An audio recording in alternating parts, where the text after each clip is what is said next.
Next up, the last bill on the agenda, House Bill 2495. Thank you for your patience, everybody.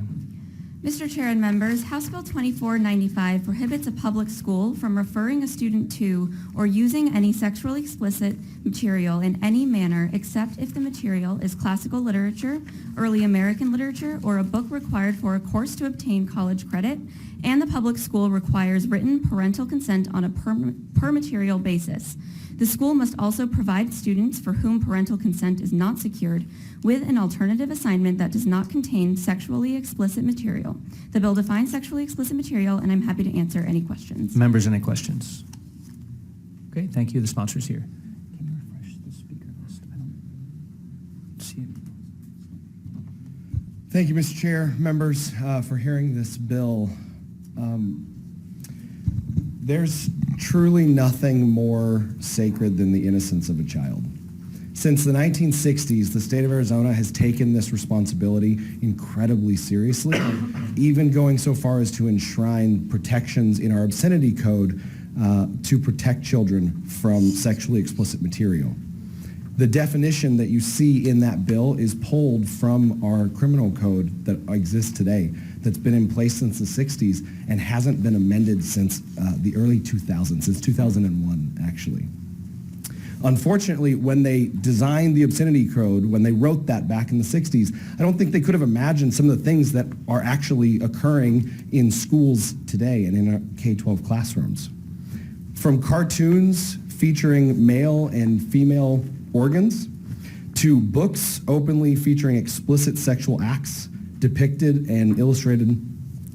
by illustrated teenagers, to literally hundreds of reference materials that are provided to Arizona children, directing them to resources like, and I'm quoting, dry humping saves lives, it's okay to have sex with a lot of people, how to view porn, and other equally as concerning topics.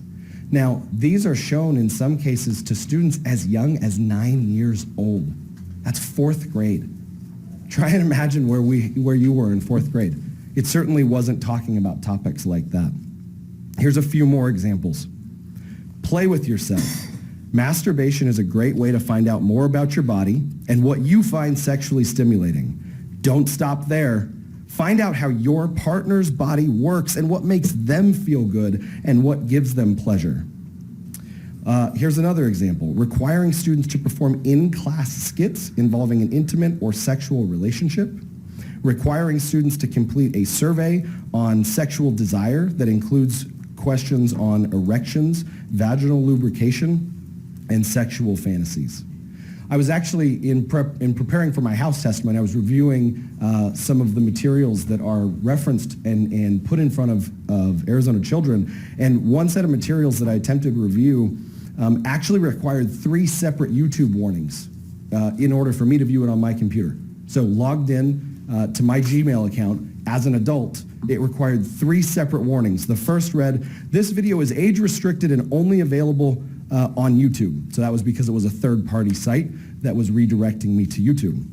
So then the second one, I'm now on YouTube, and it says sign in to confirm your age. And then after I signed in again, it now said this video may be inappropriate for some users. It took 3 separate safety measures. Now, we like to do evidence-based bills here in the legislature, especially when it comes to education and things like that. So the University of North Carolina School of Medicine maintains that, quote, imagery definitely affects children. They argue that children and youth are more vulnerable to sexually explicit material than adults because of what are called mirror neurons in the brain, which convince people they are actually experiencing what they see. So here's another example for you. Sexually explicit material exposure during early adolescence has been found to be associated with risky sexual behavior and intimacy disorders. That's from the National Institute of Health. Here's a few examples that I actually, before the House testimony, I got clearance from our in-house DPS folks on. These are some of those illustrated depictions that I was referencing, showing teenagers engaged in sexual intercourse, showing teenagers engaged in masturbation, and there are multiple examples that I could go through showing these types of sexually explicit material. This bill is about protecting Arizona children from sexually explicit material. This bill, there was some controversy in the House committee because we had a word in the bill. It had homosexuality, which is in our obscenity code.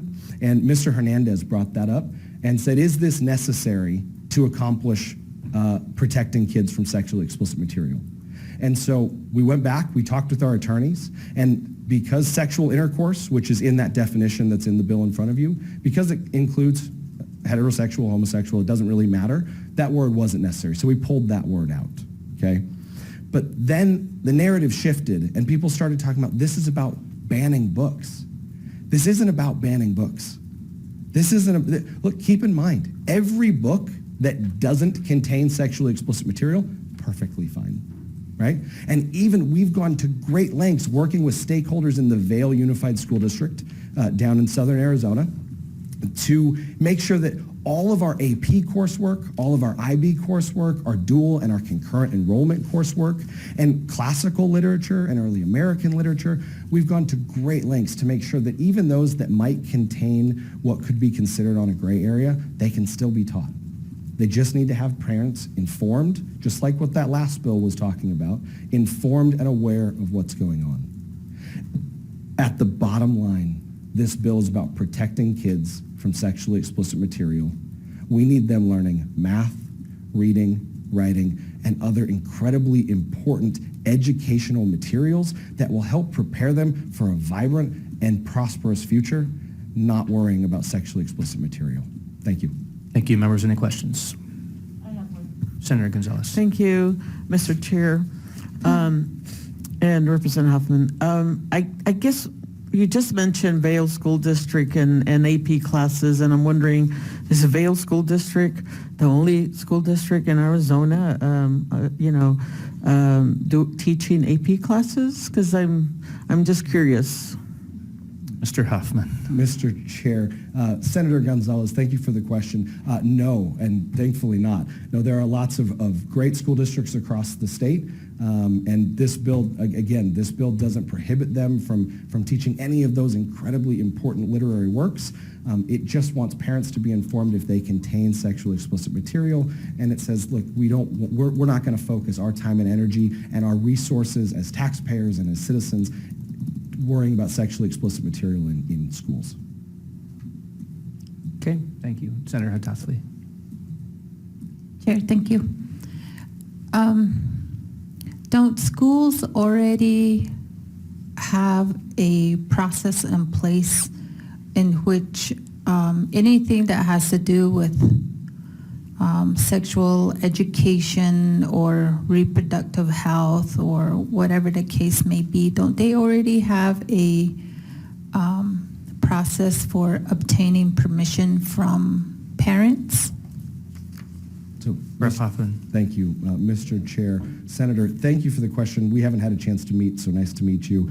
I think it's really important to clarify. This bill is not a sex ed curriculum bill, right? There are bills that have come before this legislature in prior years that attempt to, weave and finagle and dictate sex ed curriculum. This bill doesn't do that. This bill says that we don't want sexually explicit material in front of kids. So again, things like this, right? And then things like directing kids to resources that it's okay to have sex with a lot of people, or dry humping saves lives. This bill only deals with those types of sexually explicit material, not actual sex ed curriculum. Thank you. Chair, Senator Hattasli. I think the policies that I'm referencing is not just specific to sex ed, it's just sex in general. And I'm just wondering what teacher would provide information like that. And I think that in this case, the reporting process, if a teacher does do something like that, is because they're certified teachers, they get reported to the Arizona Department of Education. That's like a process that's already in place. And the teacher themselves can get themselves in trouble for their certification if they do something like that. So I'm just wondering what this law, as you're saying, it's to not allow that in education. My children went to charter schools, they went to public schools, they've gone to boarding schools. My children are all grown. I homeschool my nephews, and I have never heard of what you're talking about. And my children, when they were growing up, I volunteered in their classroom 2 to 3 times a week.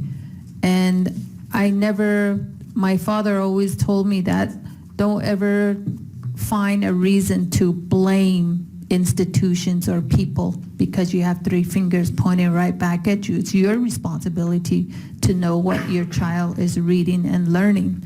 So I think that it just behooves me, all of this that you're bringing forth. So that's all I wanted to communicate regarding this. So thank you very much. Mr. Chairman, may I make a quick Rep. response? Hoffman. Yeah, thank you. Madam Senator, thank you for that. Your children sound incredibly lucky to have you as a mom, that you invested that much in their education. And I'm grateful that you were able to engage and participate in the very many school choice options that exist here in Arizona. Again, that sounds like a great experience for your kids. Here's the thing. Like I said, there are lots of great school districts that are self-regulating this. But the reality is that no child, especially when you look at the science, no child should be exposed to sexually explicit material, right? This doesn't prohibit teaching anatomy or biology and things like that. It simply encapsulates that no child should be forced to have sexually explicit material shown to them in K-12 taxpayer-funded classrooms. Okay, thank you. Wishing to speak? Senator Marsh, do you have a question for the sponsor? Yeah, sorry. Thank you. Thank you, Mr. Chair. Representative Hoffman, couldn't this be solved with a list of books at the start of the year that parents have to sign on instead of every single book? I mean, I'm thinking like, for English teachers, this is going to be quite a hit. This takes out The Color Purple, Their Eyes Were Watching God, The Handmaid's Tale, Anthem, Grapes of Wrath, Kite Runner, To Kill a Mockingbird, maybe? So say that there are going to be a number of English language arts teachers who are teaching, especially in junior and senior level, who are teaching a number of these books. Is it possible to send out one permission slip that encompasses them instead of doing it for every individual book? Because this is going to become a logistical and bookkeeping nightmare for teachers who might have 180 contacts, which is what I had before the pandemic, 180 kids in a day. Hunting down all of those permission slips and recording them and all of that becomes such a burden for teachers who are already overwhelmed that they're going to just not teach that book and move to something different. And maybe that's the intent, but there's some really great literature that I just listed that kids would lose out on not, having the opportunity to learn. Mr. Chair, Senator Marsh, having been a product of an Arizona public high school, I would question whether or not it's realistic that all of those books would be jam-packed into a junior, senior year curriculum, right? That's quite a lot of books that would contain sexually explicit material. However, in working with stakeholders and in working with Ms. Udall over in the Senate, that was actually something that was contemplated. So we talked with people and we asked, do we want to do just one permission slip that could potentially cover any of those books, or do they want it to be on a per material basis? And the feedback that we received was that a per material basis actually empowered parents more. And so while I do understand what you're saying, that there could be, yes, they may have to send it out twice for 2 different books instead of once for all the books for the year. The people that we spoke with and the parents specifically felt that it was more effective for them to be informed on a per material basis, and then that their students be given an option for an alternate reading assignment should the parents not want to agree to that type of sexually explicit material in the contents. It's unfortunate. Any other questions for the sponsor? Okay. Wishing to speak is James Bissonette here. How about, oh, sorry, Mr. Vice Chair, would you please refresh? For some reason, I did, and I had all the speakers in front of me, and I don't any longer, and I want to make sure I get everybody here. Oh, never mind, it's fine. I just had to refresh it again. Okay, Carolyn Watson. Okay, how about Jeff Esposito?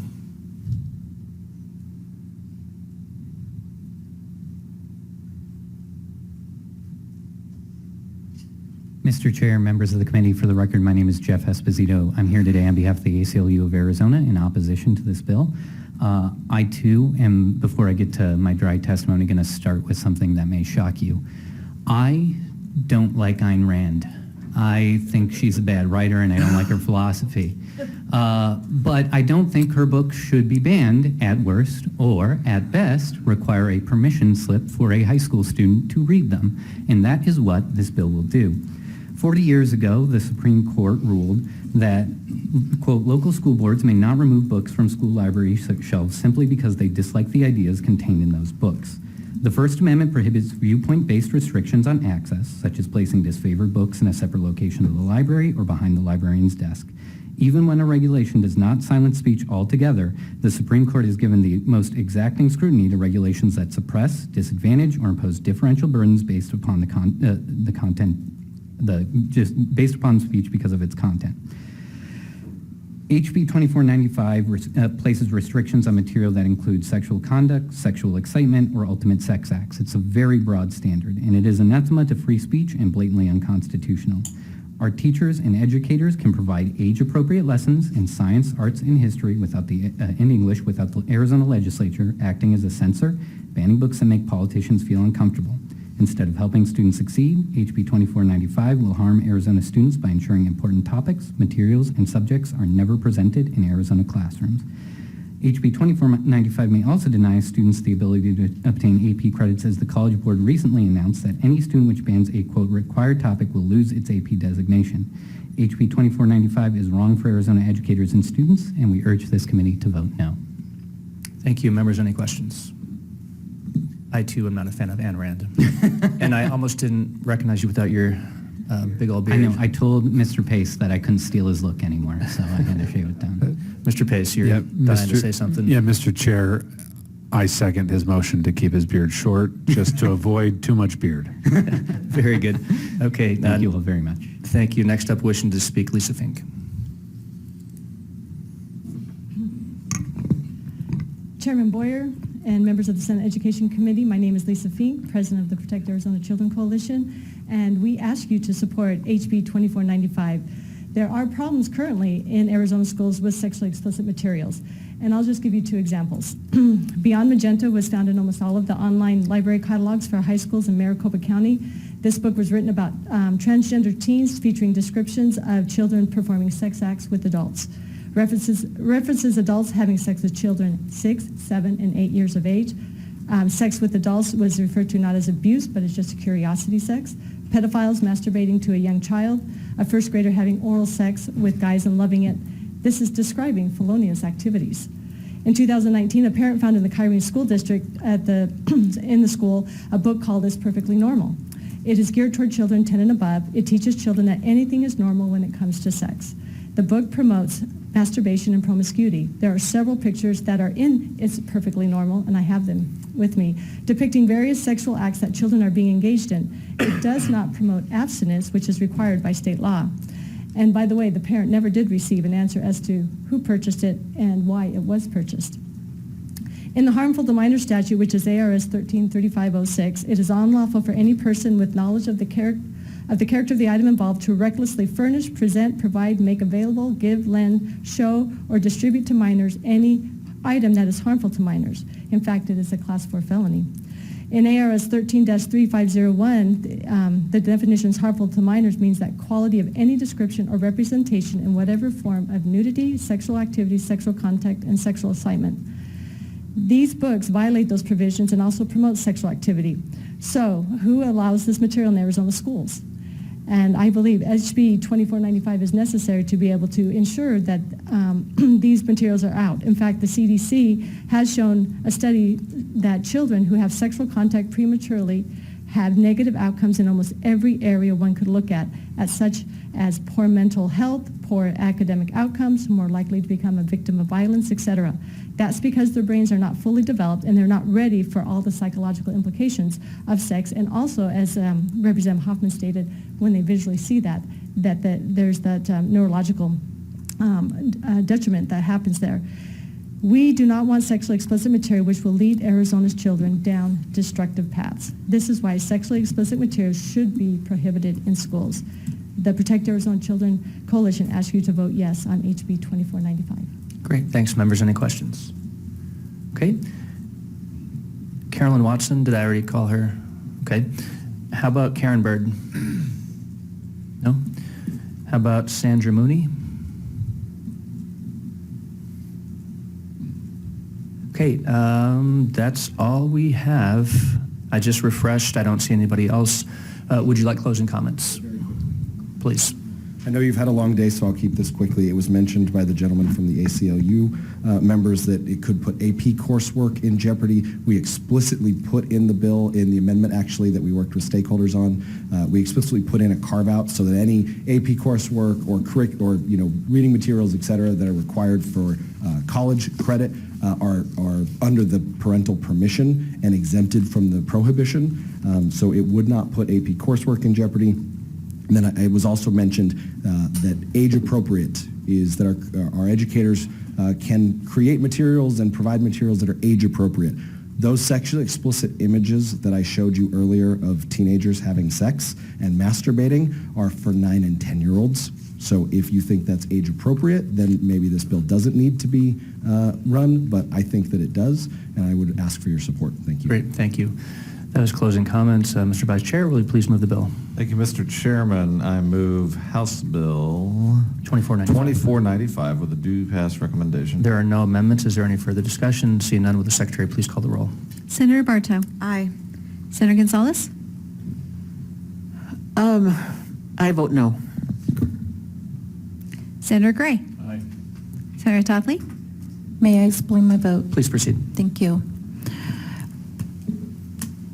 My no vote does not mean I support pornography.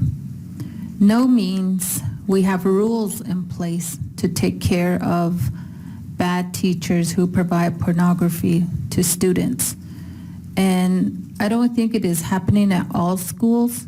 And for those isolated incidents, it does need to be addressed. And these offenders need to be held accountable. Even going so far as voiding teachers' teaching certifications.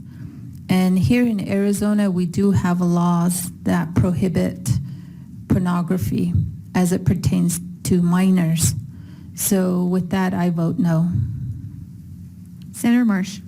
Mr. Chair, may I explain my vote? Please proceed. Thank you.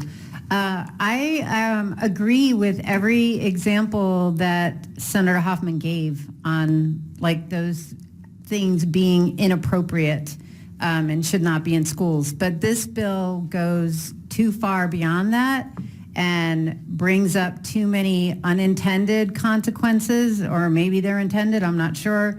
I'd rather hold out for a better version of this bill where we could actually tackle any type of pornography that's going on in schools. I can't say, I've never seen it. Let's just put it that way. I've never seen it. But, I think that we have, as Senator Totley said, we've got some systems in place. Some of those teachers, if there's pictures like that happening with 9 and 10-year-olds, then that's a teacher that needs to be disciplined. This goes a little bit further and ends up, to some extent, penalizing teachers and students, not all of them, but teachers and students across the entire state, when a tighter bill might actually solve the problem without having unintended consequences. And with that, I vote no. Senator Pace. Mr. Chairman, may I explain my vote? Please proceed. Thank you. As Senator Shope glances briefly at his watch, the comments that were made today, this is not the first time at least it's not the first time I've heard this on this committee. And I said jokingly to the chairman earlier when he was asking me some questions about this bill,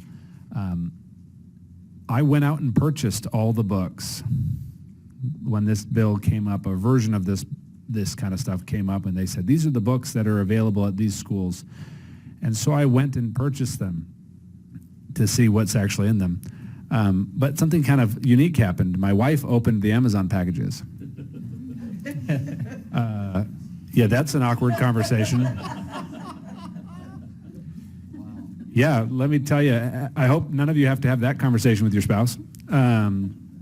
When this material, which has been given to fourth graders, arrived at my house, my marriage got in trouble. When I have a third grader at home, I should have just given them to him. That would have been totally fine.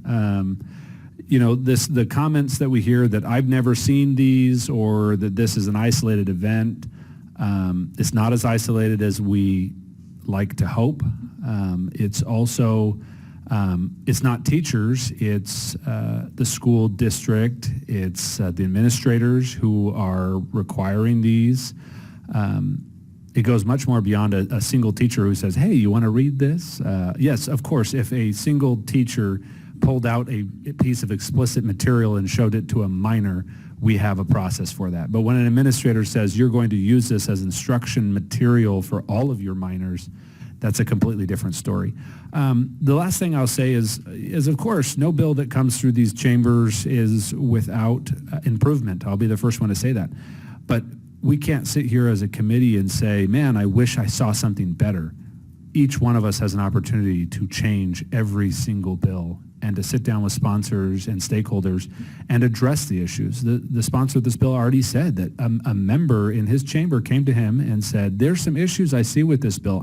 I understand the concept, but I want to see some improvements. And guess what? Those improvements happened in the House, and we can do those here.